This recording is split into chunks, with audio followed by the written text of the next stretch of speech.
वाणी तेरी अमृत वाणी प्रभु दिव्य वाणी तेरी अमृत वाणी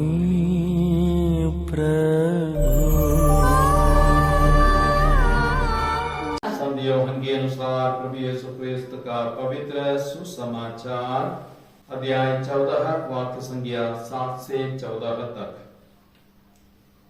यदि तुम मुझे पहचानते हो तो मेरे पिता को भी पहचानोगे। अब तो तुम लोगों ने उसे पहचाना भी है और देखा भी है। फिलिप ने उनसे कहा, प्रभु हमें पिता के दर्शन कराइए, हमारे लिए इतना ही बहुत है। यूसा ने कहा, फिलिप मैं इतने समय तक तुम लोगों के साथ रहा, फिर भी तुमने मुझे नहीं पहचाना। जिसने मुझे देखा है उसने पिता को भी देखा है। फिर तुम यह क्या कहते हो, हमें पिता के दर्शन कराइए? क्या तुम विश्वास नहीं करते कि मैं पिता में हूं और पिता मुझ में है? मैं जो शिक्षा देता हूं वह मेरी अपनी शिक्षा नहीं है। मुझ में निवास करने वाला पिता मेरे द्वारा अपने महान कार्य संपन्न करता है। मेरी इस बात पर विश्वास करो कि मैं पिता में हूं और पिता मुझ में है। तो हम लोगों ने सुसमाचार सुना यूहन्ना के सुसमाचार अध्याय 14 से, और उसमें बार बार प्रभु एक संदेश हमें देते हैं, यदि तुम मुझे पहचानते हो तो मेरे पिता को भी पहचानोगे। यूहन्ना का सुसमाचार अध्याय 14 वाक्य संख्या 7। अब तो तुम लोगों ने उसे पहचाना भी है और देखा भी है।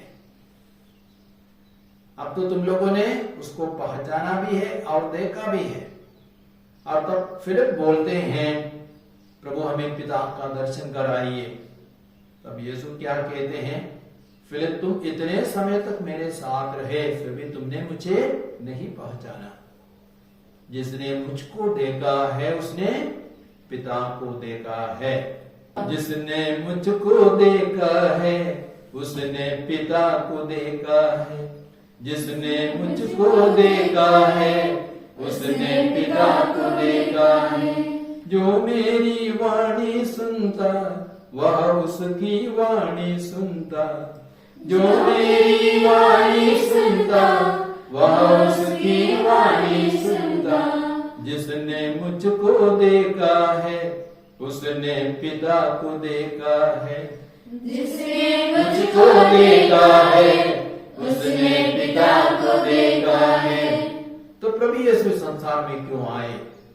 उसका एक मकसद था, अपने पिता को पूर्ण रूपेण प्रकट करना। और यदि आप यूहन्ना का सुसमाचार अध्याय 1 वाक्य संख्या 9 पढ़ेंगे, वहां पे वचन कहता है, शब्द वह सच्ची ज्योति था जो प्रत्येक मनुष्य का अंधकार दूर करती है। तो शब्द वह सच्ची ज्योति था जो प्रत्येक मनुष्य का अंधकार दूर करती है। ईश्वर के बारे में मनुष्यों के मन में अंधकार था और मनुष्यों के दिल में पाप का अंधकार था, इसलिए वे ईश्वर को नहीं पहचानते थे, ईश्वर को अनुभव नहीं करते थे और वे ईश्वर से बहुत डरते थे। निर्गमन अध्याय 19 16 से 25 तक में वहां पे वचन कहता है, तीसरे दिन प्रातः काल बादल गरजे, बिजली चमकी, पर्वत पर काले बादल छा गए और तुरही का प्रचंड निनाद सुनाई पड़ा। शिविर में सभी लोग कांपने लगे। अर्थात लोग सिनाई पर्वत के पास पहुंचे थे और मूसा सिनाई पर्वत पर चढ़ गए, और जब ईश्वर ने अपने को सिनाई पर्वत पर प्रकट किया, लोग जो सिनाई पर्वत के नीचे थे वे कांपने लगे। वे ईश्वर से इतने भयभीत हो गए थे। और तब ईश्वर ने मूसा को आज्ञा दी। वाक्य संख्या 21 में हम पढ़ते हैं, नीचे जाकर लोगों को चेतावनी दो कि वे प्रभु के दर्शन करने के लिए आगे नहीं बढ़े, नहीं तो उनमें बहुतों की मृत्यु हो जाएगी। तो ईश्वर के बारे में मनुष्यों का क्या विचार था? ईश्वर एक भयंकर भीषण ईश्वर है और उनके निकट जाने से मृत्यु हो जाएगी। तो ईश्वर से वे बहुत डरते थे। लेकिन प्रभु यीशु इस संसार में आए, एक ईश्वर का पूर्ण रूप हमारे सामने रखने के लिए। और पहली बार प्रभु यीशु ने लोगों को सिखाया ईश्वर को पिता कह करके संबोधित करने के लिए। मत्ती के सुसमाचार अध्याय 6 में आप देखेंगे, वाक्य संख्या 9 से 13 तक में यीशु ने क्या प्रार्थना सिखाई? प्रभु की विनती सिखाई, जिसमें हम ईश्वर को कैसे संबोधित करते हैं? ये स्वर्ग में विराजमान हमारे पिता, ये स्वर्ग में विराजमान हमारे पिता। तो ईश्वर कोई भीषण ईश्वर नहीं है, डराने वाला ईश्वर नहीं, लेकिन ईश्वर एक प्रेमी पिता है। तो प्रभु यीशु ने ही हमें सिखाया है ईश्वर को पिता कहकर संबोधित करने के लिए, ईश्वर को अपना पिता मानने के लिए। इसका मतलब हम सब ईश्वर के प्यारे बच्चे हैं, ईश्वर के संतान है। प्रभु यीशु हमें दर्शाते हैं कि ईश्वर प्रेम है।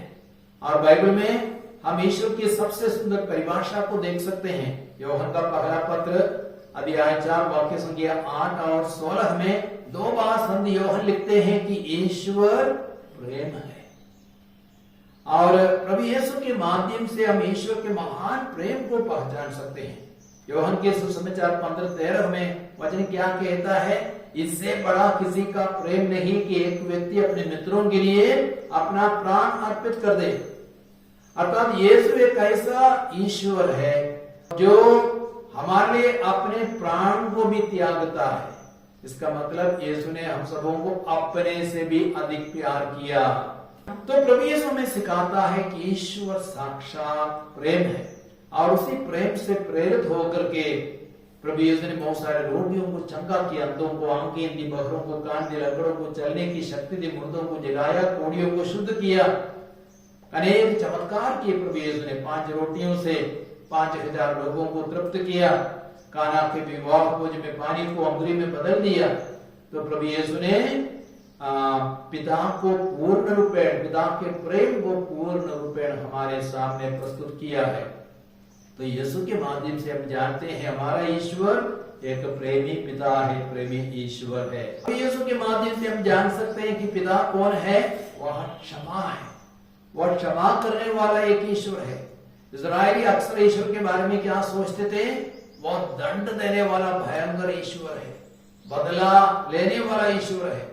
लेकिन यीशु के माध्यम से हम यह जानते हैं कि पिता क्षमा करने वाला एक प्रेमी ईश्वर है, एक क्षमाशील ईश्वर है।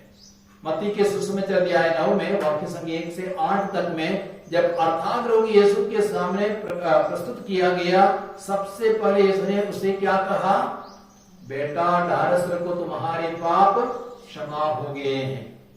लूकस के सुसमाचार 7 में वाक्य संख्या 34 से आगे हम देखते हैं, जब पापनी स्त्री यीशु के पास आई और उसने अपने पापों के लिए पश्चाताप किया, यीशु ने उसे क्या कहा? तुम्हारे बहुत से पाप क्षमा हो गए हैं, तुम शांति ग्रहण करो और जाओ। लूकस 23:34 में हम पढ़ते हैं, यीशु की सबसे खूबसूरत प्रार्थना क्रूस पर जब वो लटकाया गया, यीशु ने प्रार्थना की, हे पिता इन्हें क्षमा कर, क्योंकि ये नहीं जानते कि क्या कर रहे हैं। तो यीशु के माध्यम से हम जानते हैं हमारा ईश्वर स्वर्गीय पिता एक क्षमा करने वाला ईश्वर है। और साथ ही साथ यीशु के माध्यम से हम जानते हैं कि ईश्वर बहुत ही नम्र है। मत्ती के सुसमाचार 11:29 में यीशु क्या कहते हैं? मुझसे सीखो क्योंकि मैं स्वभाव से नम्र और विनीत हूं, इस तरह तुम अपनी आत्मा के लिए शांति पाओगे। और यीशु ने अपने शिष्यों के पैर धोए और यीशु ने कहां जन्म लिया? राजमहल में नहीं, एक गौशाले में यीशु ने जन्म लिया। और यीशु ने कैसे यरूशलेम नगर में प्रवेश किया? गदहे के ऊपर सवार होकर, किसी रथ में नहीं, किसी घोड़े पर नहीं। और गधा नम्रता का भी एक प्रतीक है। और यीशु ने क्रूस पर मरण को अपनाया, बहुत ही अपने को दीनहीन बनाया, नम्र बनाया। तो यीशु के माध्यम से हम जानते हैं हमारा ईश्वर बहुत ही नम्र ईश्वर है, नम्र पिता है। वह सर्वशक्तिमान है, उसने सब कुछ बनाया और शब्द मात्र से सब कुछ बनाया, उसके बावजूद भी वह बहुत ही नम्र है। हम इंसान में छोटी छोटी बातों को लेकर के कितना अहम है, कितना घमंड हो, मैं सुंदर हूं, मैं सुंदरी हूं, मैं बुद्धिमान हूं, मैं मोटा हूं, तगड़ा हूं, शक्तिमान हूं, इन सारी बातों को लेकर के हम बहुत घमंड करते हैं। लेकिन ईश्वर बहुत ही नम्र है। पड़ोसियों का पत्र दिया 1 वाक्य संज्ञा 15 से 17 तक, वहां हम देखते हैं यीशु ईश्वर का साक्षात प्रतिरूप है। अर्थात यीशु को जो भी देखता है वह ईश्वर को ही देखता है, जो भी यीशु को सुनता है वह ईश्वर को ही सुनता है। इसलिए संत पौलुस क्या कहते हैं, ईसा मसीह अदृश्य ईश्वर के प्रतिरूप तथा समस्त सृष्टि के पहलौठे हैं, क्योंकि उन्हीं के द्वारा सब कुछ की सृष्टि हुई है।